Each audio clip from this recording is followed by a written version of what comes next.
வணக்கம். திசைகளின் 5 மணி செய்திகள்.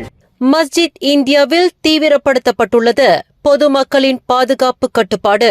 கோலாலம்பூரில் முக்கிய வர்த்தக பகுதியான ஜலன் மஸ்ஜித் இந்தியாவில் கடந்த ஆகஸ்ட் 23ஆம் தேதி ஆள் விழுங்கிய பாதாள சாக்கடைக்குள் விழுந்த இந்திய பிரஜை விஜயலட்சுமி காணாமல் போன சம்பவத்தை தொடர்ந்து அந்த வர்த்தக பகுதியில் பொதுமக்களின் பாதுகாப்பு கட்டுப்பாடு தீவிரப்படுத்தப்பட்டுள்ளதாக போலீஸ் துறை தெரிவித்துள்ளது.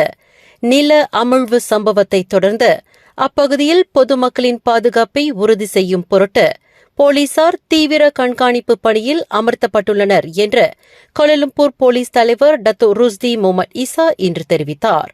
மஸ்ஜித் இந்தியாவில் அடையாளம் காணப்பட்டுள்ள நில அமிழ்வு பகுதிகளை கோலாலம்பூர் மாநகர் மன்றம் தொடர்ந்து சீரமைப்பு பணியில் ஈடுபட்டு வரும் வேளையில் அப்பகுதிகளில் பொதுமக்கள் நெருங்கிவிடாமல் இருப்பதற்கு அவர்களை கட்டுப்படுத்தும் வகையில் போலீஸ்காரர்கள் ஆங்காங்கு நிறுத்தப்பட்டுள்ளனர் என்று டத்தோ ருஸ்தி விளக்கினார். மஸ்ஜித் இந்தியாவில் பாதுகாப்பு கட்டுப்பாட்டை வலுப்படுத்துவதே போலீசாரின் பொறுப்பாகும். பொதுமக்கள் விருப்பம் போல் அப்பகுதியில் நின்று கொண்டு சமூக வலைதளங்களுக்கான உள்ளடக்கத்தை பதிவு செய்வது அல்லது அப்பகுதியை மேற்பார்வையிடுவது போன்ற நடவடிக்கைகளுக்கு அனுமதியில்லை என்று டத்தோ ருஸ்தி விளக்கினார். மஸ்ஜித் இந்தியாவில் 8 முதல் 10 இடங்களில் நில அமிழ்வுக்கான பகுதிகளாக அடையாளம் காணப்பட்டுள்ளன. மீண்டும் ஒரு துயரச் சம்பவம் நிகழ்ந்துவிடாமல் உறுதி செய்வதற்கு பொதுமக்களை கண்காணிக்கவே போலீசார் அப்பகுதியில் நிறுத்தப்பட்டுள்ளனர் என்று அவர் மேலும் கூறினார்.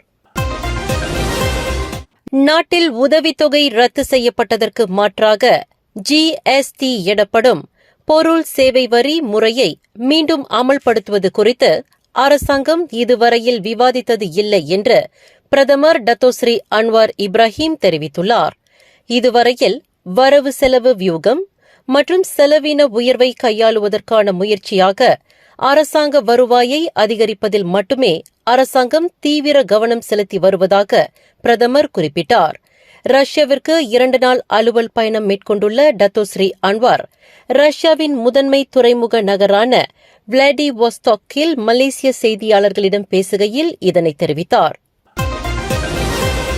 தங்களின் 2 வயது குழந்தையின் உடலில் போதைப்பொருள் கலந்து இருப்பது கண்டுபிடிக்கப்பட்டதைத் தொடர்ந்து அலட்சிய போக்குடன் நடந்து கொண்டதாக கணவனும் மனைவியும் கோலாலம்பூர் செஷன்ஸ் நீதிமன்றத்தில் இன்று குற்றஞ்சாட்டப்பட்டனர்.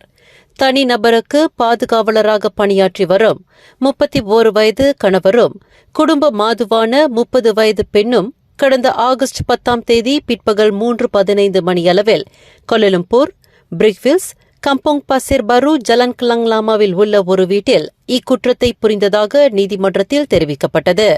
குற்றவாளி என்று நிரூபிக்கப்பட்டால் கூடியபட்சம் 50,000 வெள்ளி அபராதம் அல்லது கூடியபட்சம் 20 ஆண்டு சிறை தண்டனை விதிக்க வகை செய்யும் குற்றவியல் சட்டத்தின் கீழ் கணவனும் மனைவியும் குற்றச்சாட்டை எதிர்நோக்கியுள்ளனர். வீடமைப்பு பகுதி ஒன்றில் வாகனம் நிறுத்தும் இடத்தில் ஏற்பட்ட வாகன குறுக்கீடு தொடர்பில் 2 ஆடவர்களுக்கு இடையில் ஏற்பட்ட தகராறில் ஒருவர் நீண்ட கத்தியினால் தாக்கப்பட்டார்.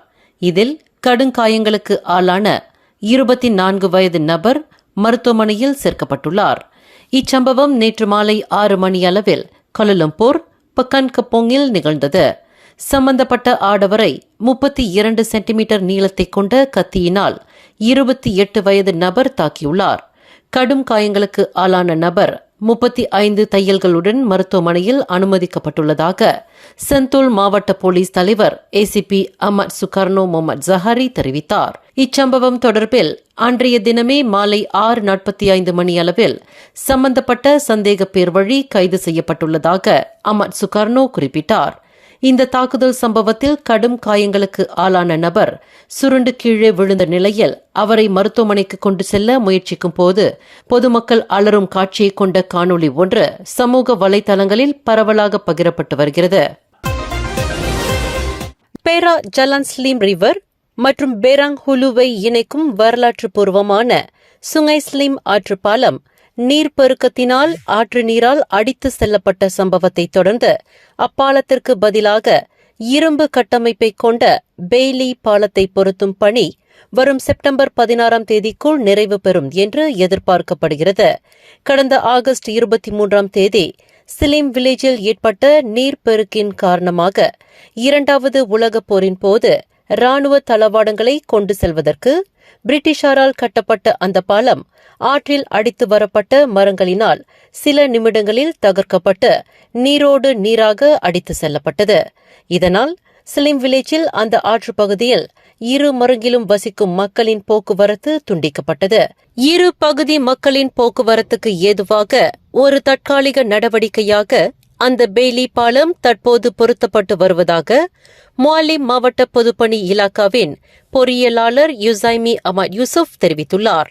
அந்த பாலம் வீற்றிருந்த பகுதியில் ஆற்றில் அடித்து வரப்பட்ட திட கழிவுப் பொருட்கள் அனைத்தும் 90 விழுக்காடு அகற்றப்பட்டு விட்டதாக அவர் மேலும் கூறினார். கடந்த 7 ஆண்டுகளாக தனது 2 மகள்களை பாலியல் பலாத்காரம் செய்து வந்ததாக 3 பிள்ளைகளுக்கு தந்தையான ஆடவர் ஒருவர் மலாக்கா அலோர்கஜா செஷன்ஸ் நீதிமன்றத்தில் இன்று குற்றஞ்சாட்டப்பட்டார். 39 வயதுடைய அந்த நபர் நீதிபதி ஷசானா அப்துல்லாஜிஸ் முன்னிலையில் நிறுத்தப்பட்டு மொழிபெயர்ப்பாளர் உதவியுடன் 9 குற்றச்சாட்டுகள் வாசிக்கப்பட்டன. தனது 13 மற்றும் 16 வயதுடைய 2 மகள்களை தன்னுடைய பாலியல் இச்சைக்கு அந்த நபர் பயன்படுத்தி வந்ததுடன் இயற்கைக்கு மாறாக பாலியல் வன்கொடுமைகளை புரிந்து வந்ததாகவும் அந்த 9 குற்றச்செயல்களில் தெரிவிக்கப்பட்டது. குற்றவாளி என்று நிரூபிக்கப்பட்டால் கூடியபட்சம் 30 ஆண்டு சிறை மற்றும் 10 பிறம்படி தண்டனை விதிக்க வகை செய்யும் குற்றவியல் சட்டம் 376வது பிரிவின் கீழ் அந்த நபர் குற்றச்சாட்டை எதிர்நோக்கியுள்ளார். நகைக்கடை ஒன்றில் தனது தாயாருக்கு தங்க சங்கிலியை வாங்கப் போவதாக ஒரு வாடிக்கையாளரைப் போல பாவனை செய்து நடித்த ஆடவர் ஒருவர் தங்க சங்கிலியை களவாடிக்கொண்டு ஓட்டம் பிடித்தார். இச்சம்பவம் கடந்த செவ்வாய்க்கிழமை பிற்பகல் 1:40 மணியளவில் கல்லான் பண்டா பொத்தானிக்கில் உள்ள ஒரு நகைக்கடையில் நிகழ்ந்தது. உள்ளூரைச் சேர்ந்த அந்த ஆடவர் ஒரு வாடிக்கையாளரைப் போல நடித்ததால் அவரின் நடவடிக்கையில் நகைக்கடை பணியாளர்கள் சந்தேகிக்கவில்லை.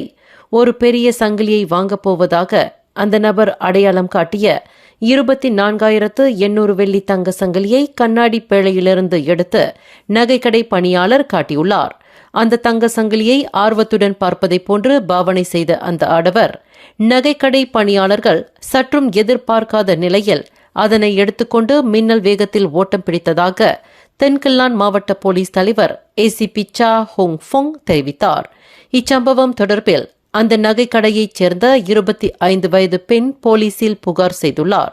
அந்த தங்க ஆபரணத்தை களவாடிய 28 வயது மதிக்கத்தக்க நபரை போலீசார் தேடி வருவதாக அவர் மேலும் கூறினார். மேலும் செய்திகளை தெரிந்து கொள்ள கீழே இருக்கும் பெல் பட்டனை அழுத்துங்கள். உங்கள் மகிழ்ச்சியை வெளிப்படுத்த லைக் மற்றும் ஷேர் செய்யுங்கள். தொடர்ந்து திசைகளோடு இணைந்திருக்க சப்ஸ்கிரைப் செய்யுங்கள்.